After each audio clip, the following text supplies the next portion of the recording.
Chase Elliott. Elliott is off the pace, and he's slinging the car back side to side. Chase Elliott has a problem coming out of the S's. You have to imagine. He may be out of fuel.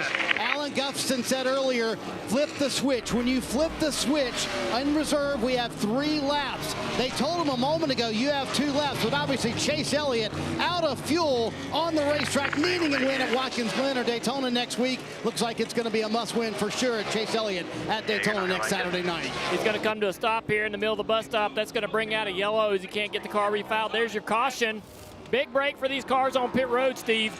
Absolutely. As soon as they saw the 9 slow, all the leaders knew they had to get pit road. This was the chance for the 24 to have an error or lose control. In the end, it was a perfect counter by William Byron. Rudy Fugle, they got the pit road perfectly, Marty. Yeah, that'd be 7.5 miles over the 7.5 miles, because it's 2.5 miles around here, 3 laps. That's a lot. This is just such a huge. I mean, you see it. Everybody's riding by him as he's out. All right, you're going to pit this time. This time, we'll get you a drink. Butter. I'm on 2. I'm out of gas. I know. Just come to us whenever you can. Get wrong information. So, Steve, help me understand, what could the wrong information be that Alan Gustafson is talking about? Well, Marty, it's a lot to digest. So I think the best thing to do is explain to the fans exactly what is in the fueling system of a next-gen car. For that, we're going to go to our Toyota virtual car and take a look at the fuel system. Remember, all these parts are the same for every organization. We're going to go to the back. That is basically the steel fuel cell area to protect it. Inside is a bladder. It's like a, think about a polycarbonate. It's to keep the fuel from leaking out. Let's take the back wall off. The yellow is just foam to keep the fuel from sloshing as we go around. That's looking to the forward part of the car. On the right side is a fuel pickup. On the left side is a fuel pickup. Those boxes are where the fuel goes up towards the engine. We fill it up with fuel. As fuel goes down, you see that both boxes become exposed. So we sit right here for a minute. The switch. They fill them up and they run and they shut this box off. They are running on just this box alone, and what they think is when the fuel finally runs out, we're going to run our car out of gas here, we're going to flip the switch, and that turns this box on, which still has some fuel left in it for when it was full.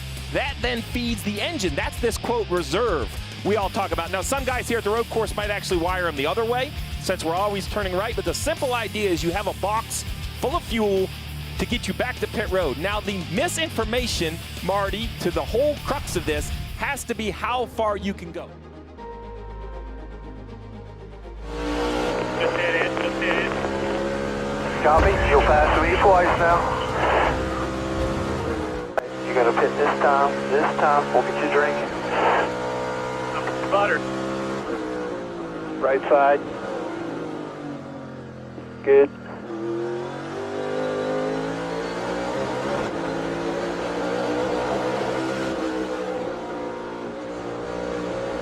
All good. Room to the 3, pitting this time.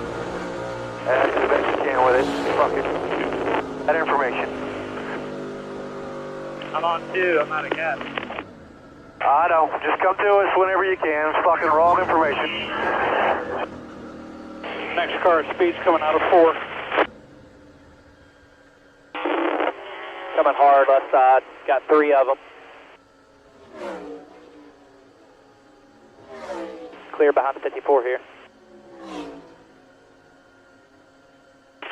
ain't gonna make it, so I guess I just stop here. Yeah, you're not gonna like it.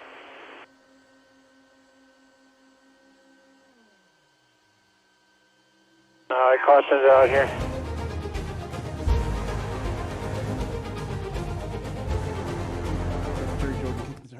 I guess it's a bittersweet day, a great win for you guys, and then the disappointment with Chase. Can you just weigh in on that dichotomy there?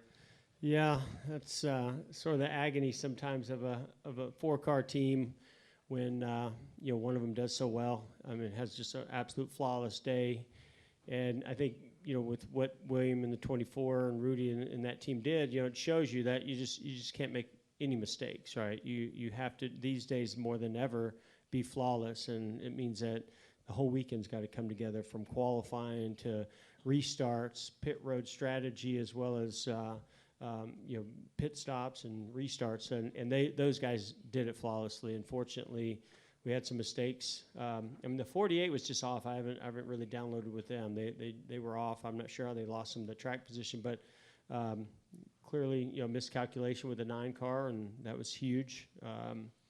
He was stretching. He came in a little bit short the first stop, and so they were trying to stretch it to get closer on the strategy of the others. And you always want to pad yourself here just in case there's a lot of restarts at the end. And the fuel just wasn't there, so it was really unfortunate. And I haven't talked to Kyle. I just know I think it was the last section, he was speeding off pit road, and again, that's just a tiny little mistake, but it ended up being huge because I think they had a car that could compete with William and run 1-2 between those two guys, or battle it out between them. If you had to go into Daytona knowing you needed to win to make the playoffs, how stressful would that be on you, and what do you think Chase is going through right now? I think we felt like we've needed to win for a few weeks. So, I think that you always race to win, so it doesn't really change your mindset a whole lot. It just puts a little bit more pressure because of what is at stake. But I also know that they can certainly win there. So, we'll do everything we can to gear those guys up. And, I think right now it's just more the disappointment that we had not. And I don't know. They had a great car. I don't know if we could, because there were no cautions, other than the one that basically he caused. I don't know that there was a way to get him up there in a winning position today without some more cautions. But they had the car, and everything was going their way to be able to do that. So we're just going to leave here disappointed in that. And then, next week, I mean, it's pretty much the writing's on the wall. We know that we're not going to get all 4 of our cars into the playoffs, so we try to make sure that we get one more in there, and I know those guys are capable of doing it. And it's a crapshoot at Daytona, right? Anything can happen.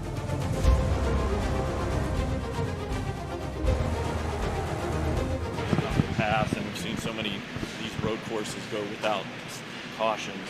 How much did that play into your strategy? Because I know you came down and hit at 17 a little bit earlier, and obviously it worked in leapfrogging some people. Yeah. But can you kind of talk about the strategy play? Saying that, was I trying to win? Oh. Is that ultimately the question? Yeah, I think you answered your own question. Well, how did you see that working as the best way for you? Just try. You can't do the same thing and expect a different result than everybody else, right? Is it a miscalculation or a fuel line issue? That's internal stuff. I'm not going to go over our internal struggles in the media. So I understand. I just was curious what. Yeah, I mean, I'm not going to go over our internal stuff in the media, and I'm certainly not going to educate everybody else on the problem. So sorry, Bob. No, I get it. Was it an unexpected problem, or was it something that you knew potentially could be an issue? Well, I mean, look, to win, you have to have very little margin, right? I mean, that's what winning is you're going to make sure you exploit everything to the highest percentile possible. So anytime you're trying to push, you're cutting margins. So that gets riskier and riskier. You were supposed to come in on that lap, Matt. That was how it was set up, is that right? Or was that was